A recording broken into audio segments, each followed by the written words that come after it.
Welcome, my friends and listeners, to the Behavior Code Podcast. If you're catching this on iTunes, leave us a review. Catching this on YouTube, leave us a review. It's a very exciting podcast.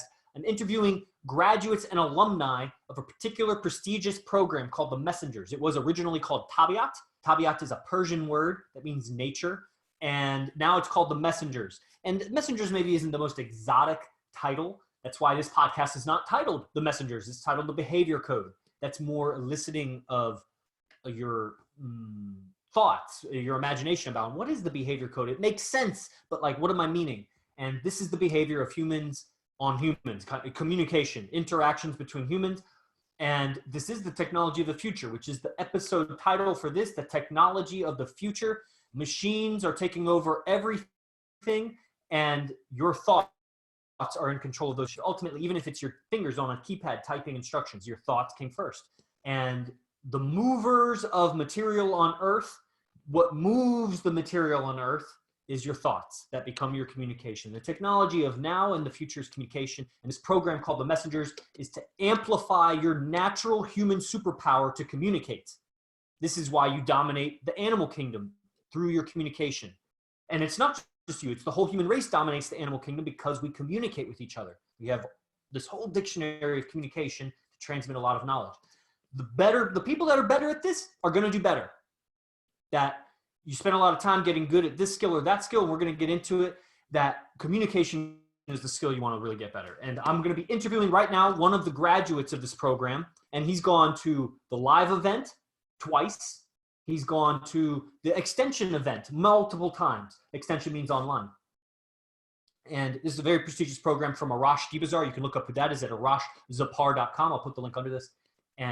But the guest I have today, his name is Akash Inti. He's from Montclair, New Jersey. You may know him from another podcast I do called Enlightened Masculinity. And he's a young man, maybe 24, 25, strapping Peruvian, Indian, mixed American. But he's a senior biotech research analyst, very smart man. He advises people on Wall Street about how to invest in biotechnology, but he's also a very spiritual man. So he's bringing together, I mean, you can imagine if you get into the nano, you get into the micro, you get into the cells, eventually you're going to get into the DNA, the atoms, the molecules, the chemistry. You're going to go quantum on this. And that's the realm of spiritual for sure. So he's really bridging the gap. And he's also a social and pickup artist. So all the way from the quantum up through just this matrix of interacting with humans, and especially in regards to male-female dynamics. So I know that sounds like a whole lot, but it's communication, it's intelligence, and that is two very appropriate words for my friend, Akash Inti. Welcome to the Behavior Code, brother. How are you today? Brother, I am super, super excited to be on today. Phenomenal. Spent quite a bit of the day as we were just bantering a little bit back and forth about pulling together a new vision for 2020, because we're entering a new decade. And as we enter a new decade, there's going to be so much change that happens over this coming decade that it's mind-blowing. So really aligning, putting the vision together, understanding what is it that I'm really here to be doing, and pulling from all of the different experiences that I've had in the past, from, as you mentioned, doing some work on Wall Street, working in the Senate, pulling some work together for these biotech companies, and so on and so forth. Really just from academia, grabbing all of these different areas, and what did I learn from all of these different areas, and now channeling that forward into a new area, and really just leveling up communication like no other. So this is where I'm at, brother. Super, super excited to be on today and share what I have with you and our listeners today. Yeah, let me pick your brain, man, because no matter what level everybody's at, it's very cool to see someone level up. It's very cool to see someone level up from whatever level they're at. They're at the top level, they level up, it's cool. They're at the bottom level, they level up, it's cool. Like seeing people grow around you, because we're all reflections of each other inside of each other. You get that? We all exist in each other's minds, and to see you level up, part of me has to level up. So it's really cool to see people level up. And I'm wondering, specifically dealing with, let's talk about the Messengers, right? Tabiat was a while ago, and I think I've already interviewed you on the Tabiat program once or twice. In this Messengers program, you've attended extension 2 or 3 times, and this is an online thing with Arash that goes deep into, like, what do you remember before I like summarize anything? Like, what do you remember from just the messengers onward, the last 2 or 3 events that you've had? Yeah, it's incredible because I can't boil it down to like a specific event or a specific like thing, but it's in the way that Arash is communicated. And I've found this, I found myself pulling pieces of that as I communicate forward to others. So it's funny because I'll see certain people, I don't know, every couple months or so, every 6 months or so. And they're good friends and or good acquaintances as well. But it's in seeing them and in those time periods of 6 months, 2 months, 3 months that I get a real good check as to, whoa, sometimes they won't even recognize the way that I talk to them. They're just like, you're completely different. There's like something different about you. I mean, I see how you are. Obviously, you always change up your look and everything like that. But it's not only that, there's something completely different about you. And I found that that's the communication itself. The way it's manifested is in, I found in my writing, or even like I was just telling you about putting my vision statement together, it's using symbols in specific ways that most don't. So it's even the way I'm starting to write or put communication in terms of written form looks very different than most people. But I truly do believe it's a new way. And I don't necessarily think it's a new way. I think it's actually an ancient way. I have a belief that the ancients used to be much, much better communicators than we ever are today. And how is this exemplified? Well, I mean, you see the pyramids at Giza, you see the Incan ruins, the Mayan ruins, the temples that the Indians built. That takes communication to pull all of that together. And so to me, it's really, really interesting interweaving some of these things that I've been learning from more ancient traditions, if you will, as I continue to study and go back in history more and more, but also layer it on with what Arash has been teaching, because I really do think that's where I personally believe he gets a lot of his stuff, his ideas, and they're not necessarily his ideas. It's just that his mind is able to interpret and process a lot of information in a way that most minds have not thus far. He's super open-minded and is willing to just evaluate the facts for what they are and move forward with that. Whereas what I found in science many a times, in the fields of science, finance, politics, academia, is that there's certain ways that are set and that it's tough for people to go beyond these ways because they get stuck in, oh, well, this is the way it's supposed to do, or this is what the tradition says, but it gets lost there. So it's really, really interesting. And those are a couple of just a few of the things that I've been able to pull through from the time in studying the Messengers program and in Tabiat in and of itself. So. Yeah, it's interesting. There's been a lot on YouTube, and I don't know if, YouTube suggestions does a lot for bringing me the information that I seem to be looking for. It's kind of eerie. And I've been getting a lot of these, ancient mysteries and aliens and, what do you call it? Megalithic monuments, these giant like pyramids and stuff, on my feed. And yet there's definitely like this added bonus that Arash gives that doesn't seem to be, it's not on YouTube, right? We already know because, I have a business. I know that my best content is not on YouTube. But for the most part, I still talk about my best content. Like, what's there because I'll allude to what I have in the silent flute. I just expound on it in the silent flute. And so there doesn't seem to be that level of what Arash is giving, not because he hasn't done the fucking archaeology, the fucking genetic reconnaissance of like where people have gone and are we genetically engineered. It's not that. It's something else. And I see you shaking your head, and I could speak all day about it, which I would and I will. And audience, we'll get to your questions. So if you're on any of the platforms, you got questions, comments, go ahead, type anytime. We'll get to it at the end before we end. And we'll be ending before the hour for sure. And so yeah, you were shaking your head a little bit like it's a different level. It's on another level than just like piecing together the mysteries of the ancient world. Would you go into that about why you're shaking your head? Like, what is it that you're thinking? Yeah, well, so one of the things, and again, you'll need to go into the program and really hear the way Arash delivers the communication, because it's in the delivery of the communication, not only the way that he uses his body language and his gestures, but also in the way that he crafts and organizes it. So there's a timing aspect to it, that you present idea 1, then you present idea 2, you present idea 3, and by going into that sequence of 1, 2, 3, it clicks something in your head. If you were to put idea 3 and then idea 1 and then idea 2, it wouldn't work the same way. So again, recognize that what I'm giving right now is, it may be one of those ideas, but it's not going to, you're not going to get the full effect of it as a result of this. And this is something we know in biology as well. You look at cells and gene expression levels, there's a certain pathway in terms of the way things go. So along that note, it's so important to recognize that the way that we speak has multiple meanings. So when I use certain words, I'll give you an example. I'm like, oh, I know what you're saying. There's multiple meanings to that. There's obviously, I know what you're saying. I'm understanding what you're saying. But then there's also the other one of, I know what you're saying. Like, no, I know what you're saying. So those two contradict each other, actually. Those two meanings contradict each other. And a lot of this comes from phonics and phonetics. And this is something I was naturally gifted at a young age. Wow.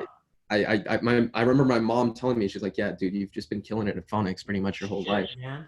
Like, and I've been doing poetry for quite some time as well. So it's cool to see all of these little interplays and to see how Arash is understanding this, because I'm starting to believe that there's a natural gift to this level of communication, and there's an understanding of the mind, of my mind and a few other minds for sure, obviously. For sure, brother. Every gift is a mind. There's a mind behind that machine. Every machine moving, there's a mind behind it. The gift is in the mind, and if it's in the mind, then it's just a finite set of thoughts and ideas out of the infinite thoughts and ideas. Every mind is just like, your ego is just like a sub mind of all the potentialities. A gifted person or a gifted communicator, a gifted poet, a gifted singer, a gifted lyricist, a gifted orator, a gifted wizard or witch or whatever, it's ultimately a mind that's communicating, and their communication is what's telling you they're such a good communicator and this and that, obviously. And everything they're saying, every sound they're making, every facial expression they're making is available to me also. It's not like not available to me, it's available to me. So if they're gifted, it can be a gift, but I can learn their gift. It can become my skill. And that's what I found is so that becoming a skill. That's what I found is that the people who are, Jordan Belfort is an amazing example of this, right? So he always had this idea of the straight line method, and he's like, well, this is just how I go about talking to people and selling them on an idea. Well, to him, it was a no-brainer. It was like, well, this is just the way you talk to people. But to others, it was something completely different, something that no one else had ever seen. And that's how he was able to capitalize on his gift, was to be able to share it and convey it to others in a way that they understood and could apply. So it's really, really interesting. And I truly, truly believe that Arash has this same type of thing. And it's not only necessarily, it's not a blind belief. I'm like, oh, okay, well, I just believe this guy because, I don't know, he looks cool and he's got all of these like interesting things going on. I've experienced it. I've seen it live. I've seen the demonstrations of how he's able to use his communication and impact in specific ways, and in ways that he will articulate prior. It's not like it just happened. It's that this was intentional. And that's, I think, the big difference, is that someone who's intentional with their communication and knows how to use their communication to get a desired result, versus someone who kind of maybe necessarily doesn't know how to use their communication to get a desired result, yet still gets it. There's a difference in the two. It's so important to be able to A, be intentional about it, but then B, also communicate how you got around to it. So it's incredible. I just, as I continue to learn more and as I continue to put myself in the presence of so many phenomenal communicators, both not on a conscious level, but also on a subconscious level, it's just incredible to get a better sense of what's really being said and understand the multiple meanings to what is being said, because I think this is something that's just not understood by many people, that we're talking on so many different levels all the time, not necessarily only in the way that we use our words, but in the way that we use our body language and the way that we even present ourselves. And there's such a power to this when you put it all together and you have an idea of, this is what I want to be seen as, and not necessarily seen as, but heard, felt, tasted, touched, etc. Right. Yeah, man. It's you trigger so many thoughts in me, as you start to see and know uh more in the layers of communication, like what is really being said, it'll you'll understand people better. Like you'll understand yourself better. Like as you're communicating, you'll see more into like the more you know yourself, the more you seem to know other people, because they have similar gestures for similar feelings that you had. And, they had similar beliefs for, if you hear them communicate how you used to communicate, let's say you like learn a new way to communicate and you hear them communicate the way you used to, you have a kind of an idea of what belief they must be having, because something in you had to change your communication. And so you'll see something like that in other people. It's very trippy. It's very cool. And it's very humbling. And especially as I get more and more into it, I see people behind me and then the teacher ahead of me and Brian Casella right there and other people. And it's just like, it reminds me of when I was in the Rockies or whatever, and you see a mountain and you're like, oh, I'm going to walk there. And it's like way further than it looked. It looked so fucking close, and you're walking and 2 hours later, it's still like, shit, man, it looks the same size. And it kind of feels like that on this path a little bit, but yet I know I've covered distance because I can look back at where I was. And it's amazing because the mountain really makes up just a minority of the landscape. A lot of it is plains for the land area, and that's kind of the sheep. So I want to learn a little bit more about you and the experience from the messengers. You talked about the algorithm of how he went through the sequence of understandings, and that was from this last messengers. Actually, he really broke down language a lot, and the keys to the matrix. That's what he titled the last messengers. The keys. So he gave away, I don't know, like 15 or 20 keys that changed. They're called homophones. They changed how you perceived a lot of things. And particularly, what are some effects that you noticed when you went back into your life from this training? The last messenger's extension. Yeah, brother, will you repeat that? You were just breaking up a bit on my end. Yeah, what effects were you noticing from after the last messenger's extension, specifically? Yeah, I would say the first thing that comes to mind is just that you can be anything you really want to be, and it's actually important to be more than what this world presents you. In other words, and this is a concept that just keeps kind of coming back up to me, is that we have so many references to the past and to the ancients, these stories of the gods, the stories of creation, so on and so forth. And when we listen to these stories, like these myths, if you will, it seems larger than life. It seems like something that could never happen in human reality, but could only happen in this special fantasy world. Yet we can live in that fantasy world, and we can present our own lives in that fantasy world and be that. So that's one of the big concepts that kind of came up to me throughout it. And it's not something that's it wasn't specifically said. It wasn't like Arash said, like blah blah blah. It was that these were the kind of the ideas that kind of came to me and started bubbling up more and more as I studied more with the program itself. The other thing is really, I think the other big piece of this and the huge value to the program itself is not only what you learn from Arash, but the men that you become connected to. It is a network unlike any other across all fields: real estate, biotech, yoga, you name it, really. There's lumber, like literally any industry in the United States, there's someone in the Messengers program who represents that industry and is an expert in the field in that.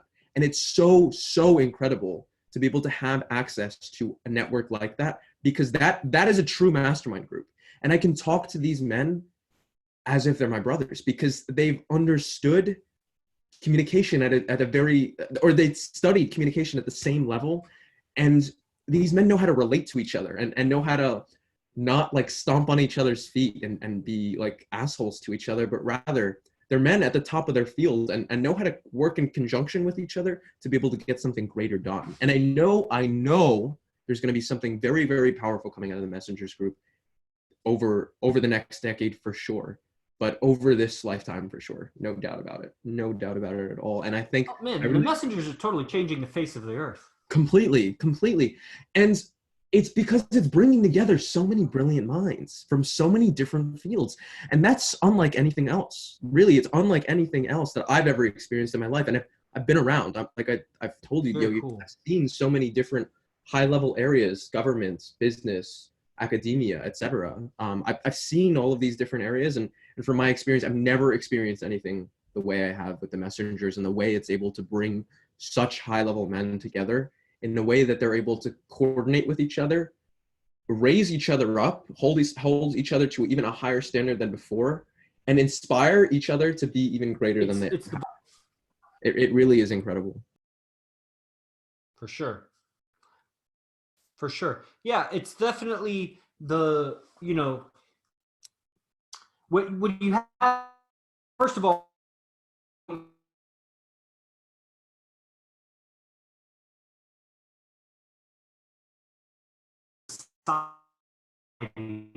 we'll get into this in the polygamy societies. The men have lower lifespans because they'll actually kill each other in combat and whatever. The young men don't get as many women, so they take on more risks in combat and trying to impress women or whatever.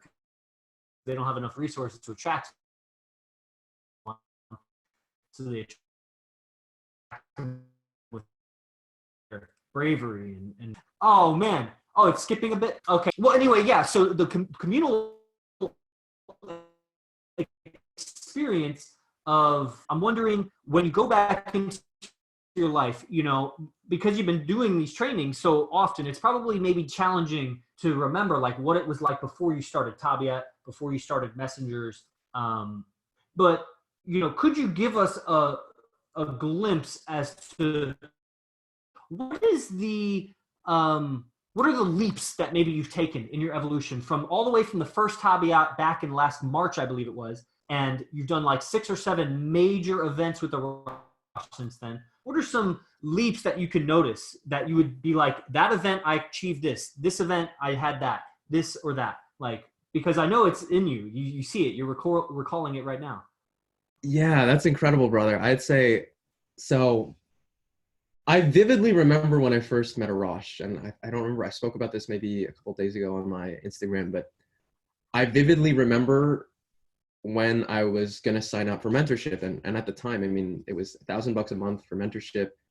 I was like, whoa, that's like kind of a lot of money. Like, what am I going to do here? Do I really want to do it? But I saw the way that he communicated. I saw his lifestyle. I was like, there's something about this man. There's something about this man that I need to know more about. And I remember I was emailing a colleague maybe like a week or two afterward, or I was talking to a cab driver. And as I was talking to the cab driver, it felt as if I was talking to Arash. The guy was like, I think he was Persian, if I remember correctly. And it was just the way that I was going back and forth with him. I made the decision then. I was like, okay, I'm doing mentorship at least for a month. Let me do this 1 month and then whatever. I took it. I was doing a couple emails that, like, fast forward a couple weeks later, sending a couple emails, and I was emailing one of my colleagues, and they accidentally put my name, like they were like, hi Arash. They didn't put hi Akash, they put hi Arash. And it's kind of weird because the K and the R are not necessarily next to each other. So I took it as a sign of like, okay, there's something going on here. I need to be on this path. Moving forward, as I continue to study Arash more and more, I've learned how to communicate to the subconscious mind a lot better. And at the end of the day, that's the only thing that you're really communicating to. I've learned how communicating to emotions and communicating to the subconscious, where people are, as we know, the subconscious is always aware of everything that's ongoing, whether you be asleep, whether you be maybe not paying attention, like consciously, like looking at something, but it's all in these things that's around you that the mind picks up on. And this is what Arash is a master at, absolute master, and hypnotists are masters at this, is that he's able to craft this not only life but personality, persona, like avatar, that hits so many different attraction triggers and is able to attract like no other. And to me, that is so powerful, because at the end of the day, that's what all human beings seek, is some form of attraction. This is all what animals seek too, is to perpetuate the species. It's to survive and to replicate. This is basic biology here. And so Arash is the epitome of how do you present an avatar that demonstrates both of these. And it's so incredible. So I've noticed that I've plucked that out in terms of he's given me a way of how do you elicit these, or how do you demonstrate these values in such that someone else is able to see it from the outside, and how you're able to demonstrate that this is what you stand for, is that you stand for survival and replication, and that's all that you care about, and that's all that we care about. And so I've noticed this throughout my time in terms of every single different training. It's just been, I've picked up different ways of, okay, here's one way that I can elicit survival a little bit stronger. Here's another way that I can elicit replication stronger. And it's added and built and built and built over time that I mean, to me, I go out now and it's just easy. I can walk out and girls will be like running up to me like, oh, can I take a photo with you? Or I can just feel that they know there's something different about this man. And it's been demonstrated time and time again. In my life specifically, you take a look at my Instagram, it's just, I go out and this is what happens. And I like that. So I've noticed even before that, I was definitely not that man at all. I was a huge fucking nerd. I'm going to be completely quite honest with you. I didn't know how to talk to people. I didn't know how to be, how do you say, like, be cool with people. I didn't know how to read how others were. I didn't recognize that if someone made a specific body gesture, that was demonstrating that their mind was in a specific place and that they were feeling this specific emotion. I wasn't able to pick up on those things. But as I've studied more and more with Arash, I haven't necessarily only just been aware that, like, okay, they made this type of body gesture, but I've also been aware of that's the emotion that they're feeling right now, or that's the thought that they're having right now. And how can I capitalize my communication, or how can I use my communication such that it reverberates off that emotion or that thought, and I can change it to however I'd like to. So there's just been so many different things that I've been able to pick up on as a result of it. It's tough to say one thing, but over the different places that I've gone, or different experiences that I've had, whether it be with Tabiat or with the Messengers program, I've seen myself change in those specific ways. And then lastly, I'd say every single event, there's been some, I don't know how to describe it, but there's been some events within the event, like a sub-event, if you will, that's demonstrated the teachings in and of themselves. So I remember when we were in San Jose earlier, I think it was in April or May, it was the experience at the end I don't remember what this was called, in that, I don't remember the venue, at Aki, with the 80-year-old lady. Or I remember with Messengers, some of the different events that have been ongoing, one of the girls that he had over and stuff. So it's been cool to just see that each event has been capitalized by the teaching in and of itself. So Arash presents all of these ideas, and then at the end of the events, there's some external force that validates all of the teachings. And it's not like it was planned or anything like that. It's not like he was like, all right, I'm going to get an 80-year-old lady to be in this place and like have this thing go on. It's incredible to actually see it. And it truly feels like magic. It really, really feels like magic. And if you want to see magic in real life, right here. It is pretty cool, like magic. And, you know, it's like he'll talk on an idea or a subject so much that the idea or subject end up manifesting. And it's so much intention and so much focus and clarity and exact language that it just seems to bring about the situation. And that is his magic. The last Messengers meeting, Messengers extension program, this 3-day online experience, 4-hour lectures, 3 days in a row. And it's a lot to absorb. I'm right now finishing listening to it all the way through again. And there's a lot of things I missed because it was so dense, so interwoven. And you really need all 10 or 12 hours of the lectures because it paints a new picture of how to perceive just what's going on around you with the same eyes and the same environment, but you have a different perception of it. It's amazing. And so I'm wondering, as we wrap this up, you've mentioned on a few occasions these experiences with Arash. You mentioned the older woman in the Aki that was just smitten with Arash. And after like 10, 20, 30 minutes, however long it was, I mean, he was saying the nastiest things to her, like all over her face and body weight. She was laughing and having a good time with it, already ready to like be his sixth girlfriend, even though she's an old woman, but like it was okay. She originally objected to multiple women. And then through a few sentences, he changed her mind right in front of us. It's amazing. And so I'm wondering, what are some of like your favorite experiences that stand out to you in really any trainings with Arash? I mean, you're at a point now, Akash, it seems like similar to me, although because I manage a lot of the recordings, I think I have an idea more of like what is here and what is there and whatever. But at some point you watch and tune in for so much that you're like, I don't remember where I heard this. Like, I'm not even really sure if Arash said this, but I think maybe this or that. Especially when you're training with Vince and there's so many ideas there too. So it's like, what are some of the favorite standout moments that you have in your, discipleship with Arash Dibazar? Yeah, I would say the first one that comes to mind is when we went to the strip club in San Jose. I think it was this last one.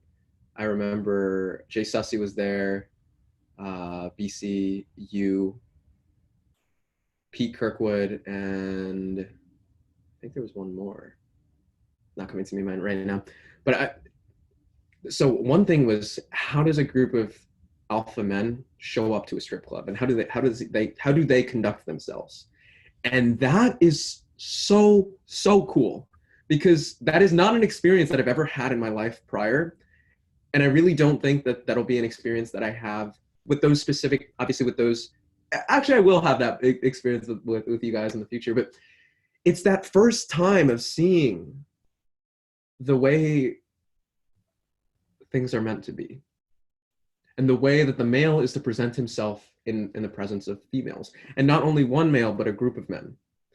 And it was so incredible to see how each man respected each other and elevated each other in terms of, it was just so much of a focus on elevating the masculine amongst each other. It would be like, I pass value to him, or he passes value to me, I pass value to him, he passes value to him. And it's just like this kind of like star almost of like value just going back and forth that elevates the group so high. And obviously Arash knows that venue and knows the people there, and he's built that level of cachet, if you will. But that event, that specific experience was unlike anything that I had ever experienced. And it was in having that experience of attending live and being there that I'm like, oh fuck, man, I'm one of these guys. Like, this is where I'm at. This is the company that I keep. And so that was one that stands out. The other is seeing Arash just conduct himself in a city that is his own. Seeing the level of respect that he was getting from those around him, and just seeing how he would conduct himself, whether it be in a bar, whether it be on the street, whether it be in his home, whether it be anywhere really, driving down the street. Like, how does this man present himself? How does he walk around? How does he view the world? How do others view him? How does he walk? All of these small things that it's probably like, oh, well, it's not that big of a deal. Well, it's a huge deal if you want to be that guy.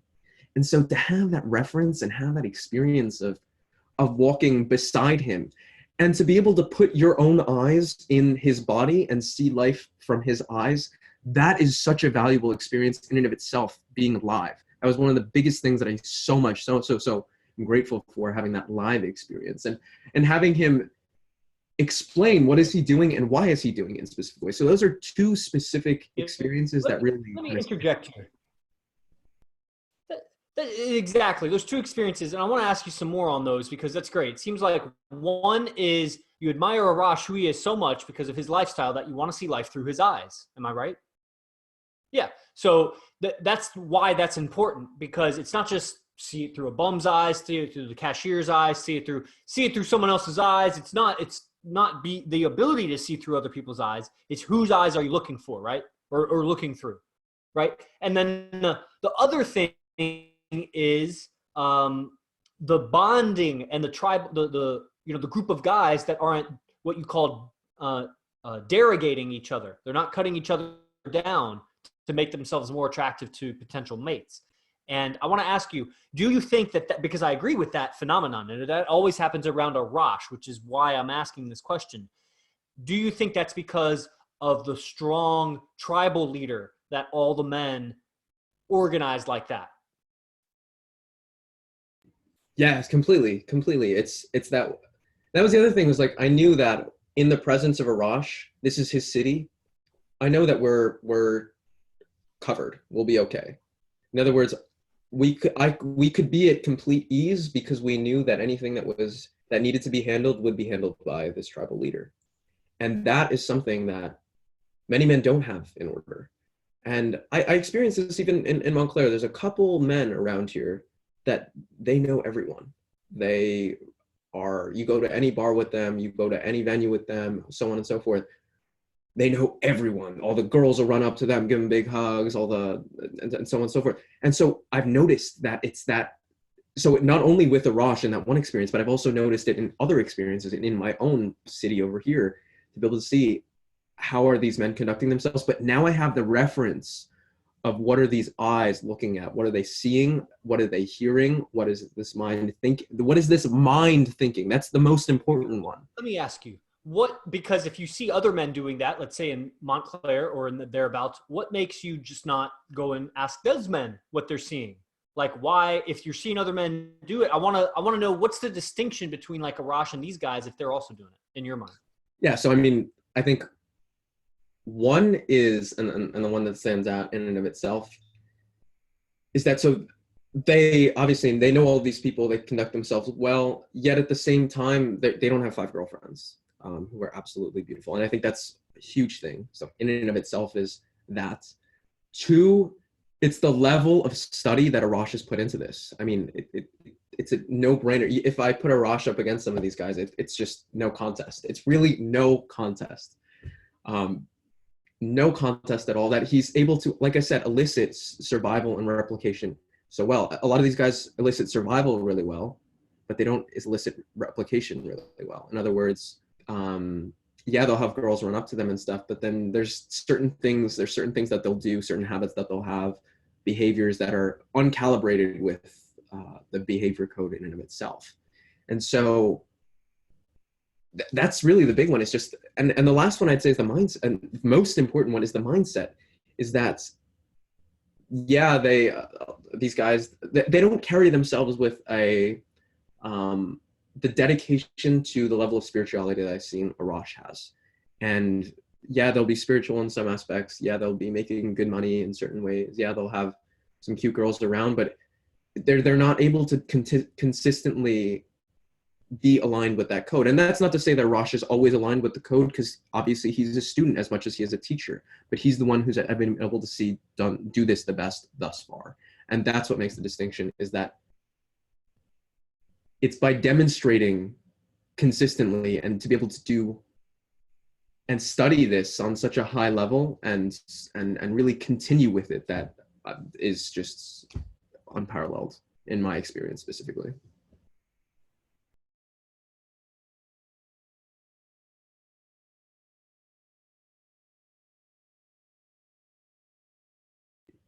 Yeah, brother, I think you're muted.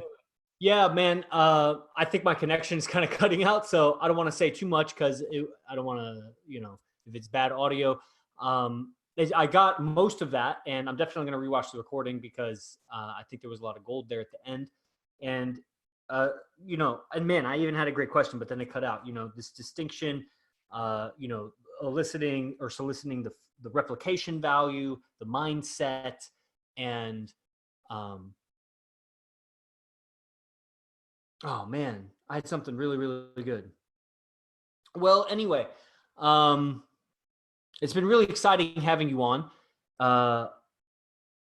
There was something so good. I'm hoping that, like, in talking, like, it'll come out before I need to kind of wrap this up. And well, brother, let me say this at least.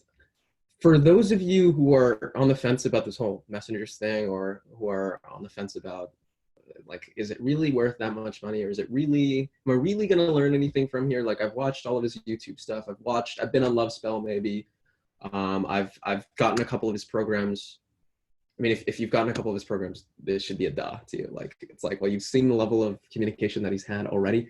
And before even getting into that, he's able to layer communication even within those lectures. So you'll notice if you guys have watched, whether it be his YouTube, the Shouts of Freedom podcast, what have you, No Fucks Given, he's able to layer, oh, okay, only messengers would understand this, or only so-and-so would understand this. He's saying the exact same ideas to you guys, but it's going over your heads, or it's going under your heads.